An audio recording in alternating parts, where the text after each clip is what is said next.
The book of First Samuel, chapter 10, verse 1, 1 Samuel 10 and 1, 1 Samuel, the 10th chapter, and the first verse. Samuel anoints Saul. Samuel took a jar of the special oil and poured the oil on Samuel's head. Let's read that again. Samuel took a jar of special oil and poured the oil on Saul's head. That's a tongue twister. Samuel kissed Saul and said, "The Lord has anointed you to be the leader over the people who belong to him. You will control the people." Oh my goodness. "You will save them from the enemies that are all around them. He has anointed you to be ruler over his people. Here's a sign that will prove this is true. After you leave me today, you will meet two men near Rachel's tomb on the border of Benjamin at Zelzah. The two men will say to you, 'Someone found the donkeys you were looking for. Your father stopped worrying about his donkeys. Now he's worrying about you.' He's saying, 'What will I do about my son?' Samuel said, 'Then you will go until you come to the large oak tree at Tabor. Three men will meet you there. They will be on their way to worship the God at Bethel. One man will be carrying 3 young goats. The second man will be carrying 3 loaves of bread. And the third man will have a leather bag full of wine. These 3 men will say hello to you. They will offer you 2 bread offerings reserved for priests, and you will accept that bread. Then you will go to Gibeath Elohim. There was a Philistine fort in that place. When you come to this town, a group of prophets will come out. These prophets will come down from the place for worship. They will be prophesying. They will be playing harps, tambourines, flutes, and lyres. Then the Lord's Spirit will come on you with great power. You'll be changed. You'll be like a different man. You'll begin to prophesy with these prophets. After that happens, you can do whatever you choose to do because God will be with you. Go to Gilgal before me, then I will come there to you, and I will offer burnt offerings and fellowship offerings. But you must wait 7 days. Then I will come and tell you what to do." Saul becomes like the prophets. Just as Saul turned to leave Samuel, God turned Saul's life around. All these things happened that day. When Saul and his servant came to Gibeath Elohim, Saul met a group of prophets. God's Spirit came on Saul with great power, and Saul prophesied with the prophets. Wonder what he was saying. Some of the people who had known Saul before saw him prophesying with the prophets. So they asked each other, "What has happened to Kish's son? Is Saul also one of the prophets?" A man living in Gibeath Elohim said, "Yes. And it seems that he is their leader. That is why this became a famous saying. Is Saul also one of the prophets?" Saul arrives home. After Saul finished prophesying, he went to the place of worship. Saul's uncle asked Saul and his servant, "Where have you been?" Saul said, "We're looking for the donkeys. When we couldn't find them, we went to see Samuel." Saul's uncle said, "Please tell me, what did Samuel say to you?" Saul answered, "Samuel told us the donkeys were already found." He did not tell his uncle everything. Saul did not tell him what Samuel said about the kingdom. Samuel announces Saul as king. Samuel told all the Israelites to meet together with the Lord at Mizpah. Samuel told the Israelites, "The Lord, the God of Israel, says, I led Israel out of Egypt. I saved you from Egypt's control and from the other kingdoms that tried to hurt you. But today you have rejected your God. Your God saves you from all your troubles and problems. But you said, no, we want a king to rule us. Now come stand before the Lord in your family groups and tribes." Samuel brought all the tribes of Israel near. Then Samuel began to choose the new king. First, the tribe of Benjamin was chosen. Samuel told each family in the tribe of Benjamin to pass by. Mattri's family was chosen. Then Samuel told each man in Mattri's family to walk by. Saul, son of Kish, was chosen. But when the people looked for Saul, they couldn't find him. Then they asked the Lord, "Has Saul come here yet?" The Lord said, "Saul is hiding behind the supplies." God snitched on him. Saul is hiding behind the supplies. And the people ran and took Saul out from behind the supplies. Saul stood up among the people. He was a head taller than anyone else. Samuel said to all the people, "See, the man the Lord has chosen. There's no one like Saul among the people." Then the people shouted, "Long live the king." Samuel explained the rules of the kingdom to the people. He wrote the rules in a book and put the book before the Lord. Then Samuel told the people to go home. Saul also went to his home in Gibeah. God touched the hearts of brave men who then began to follow Saul. But some troublemakers said, "How can this man save us?" They said bad things about Saul and refused to bring gifts to him, but Saul said nothing. Nahash, king of the Ammonites.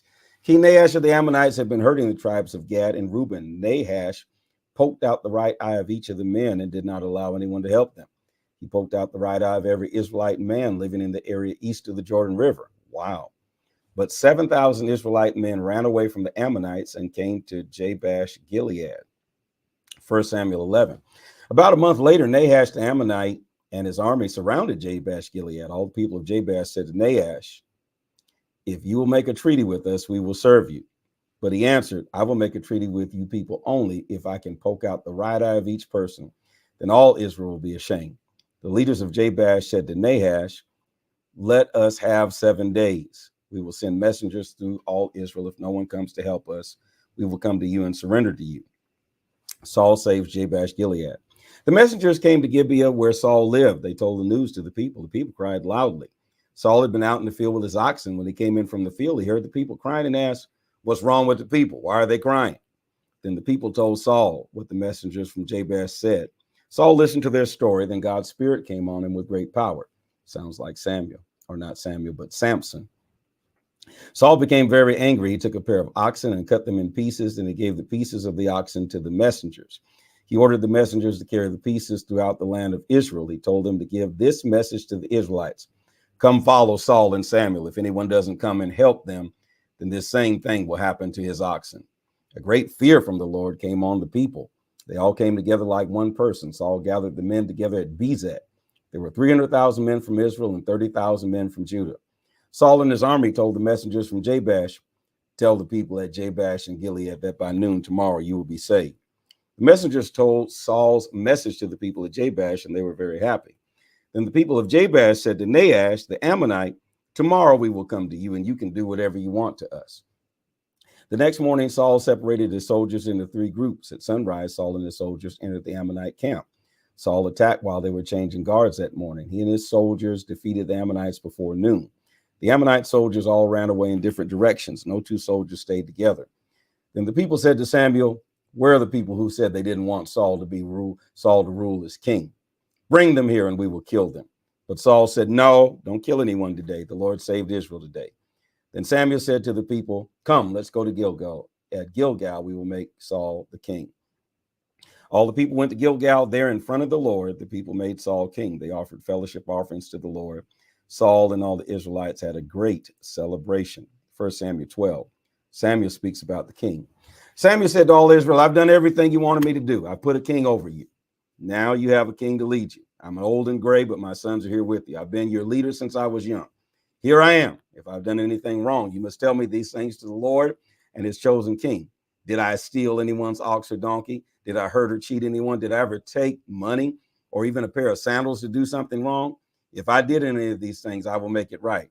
The Israelites answered, no, you never did anything bad to us. You never cheated us or took things from us. Samuel said to the Israelites, the Lord and his chosen king are witnesses today. They heard what you said, that you found nothing wrong with me. The people answered, yes, the Lord is witness. Then Samuel said to the people, the Lord has seen what happened. He is the one who chose Moses and Aaron and brought your ancestors out of Egypt. Now stand here. I will accuse you before the Lord, and I will tell you about the good things that the Lord did for you and your ancestors. Jacob went to Egypt. Later, the Egyptians made life hard for his descendants. They cried for help. So they cried to the Lord for help. The Lord sent Moses and Aaron, and they took your ancestors out of Egypt and led them to live in this place. But your ancestors forgot their Lord. So he let them become slaves of Sisera, the commander of the army at Hazor. Then the Lord let them become the slaves of the Philistines and the king of Moab. They all fought against your ancestors, but your ancestors cried to the Lord for help. They said, we've sinned. We've left the Lord. We served the false gods of Baal and Ashtaroth, but now save us from our enemies and we will serve you. So the Lord sent Gideon, Barak, Jephthah, and Samuel. He saved you from your enemies around you and you lived in safety. But then you saw King Nahash of the Ammonites coming to fight against you. You said, no, we want a king to rule over us. You said that even the Lord your God was already your king. You said that even though the Lord your God was already your king. Now here's the king you chose. The Lord put this king over you. You must fear and respect the Lord. You must serve him and obey his commands. You must not turn against him. You and the king ruling over you must follow the Lord your God. If you do, God will save you. But if you don't listen to the Lord, if you refuse to do what the Lord says, he will be against you. The Lord will destroy you and your king. Now stand still and see the great thing the Lord will do before your eyes. Now is the time of the wheat harvest. I will pray to the Lord and ask him to send thunder and rain. Then you will know that you did a very bad thing against the Lord when you asked for a king. So Samuel prayed to the Lord. That same day, the Lord sent thunder and rain, and the people became very afraid of the Lord and Samuel. All the people said to Samuel, pray to the Lord your God for us, your servants. Don't let us die. We have sinned many times, and now we've added to these sins. We've asked for a king. Samuel answered, don't be afraid. It is true that you did all these bad things, but don't stop following the Lord. Serve the Lord with all your heart. Idols are only statues that can't help you, so don't worship them. Idols can't help you or save you. They're nothing. But the Lord won't leave his people. No, the Lord was pleased to make you his own people. So for his own good name, he won't leave you. And as for me, I would never stop praying for you. If I stopped praying for you, I would be sinning against the Lord. I will continue to teach you the right way to live a good life. But you must honor the Lord. You must serve him sincerely with all your heart. Remember the wonderful things he's done for you. But if you're stubborn and do evil, God will throw you and your king away like dirt swept out with a broom. This is the word of the Lord. Place those words in the comment section. Follow, like, share, and subscribe, and encourage other people to join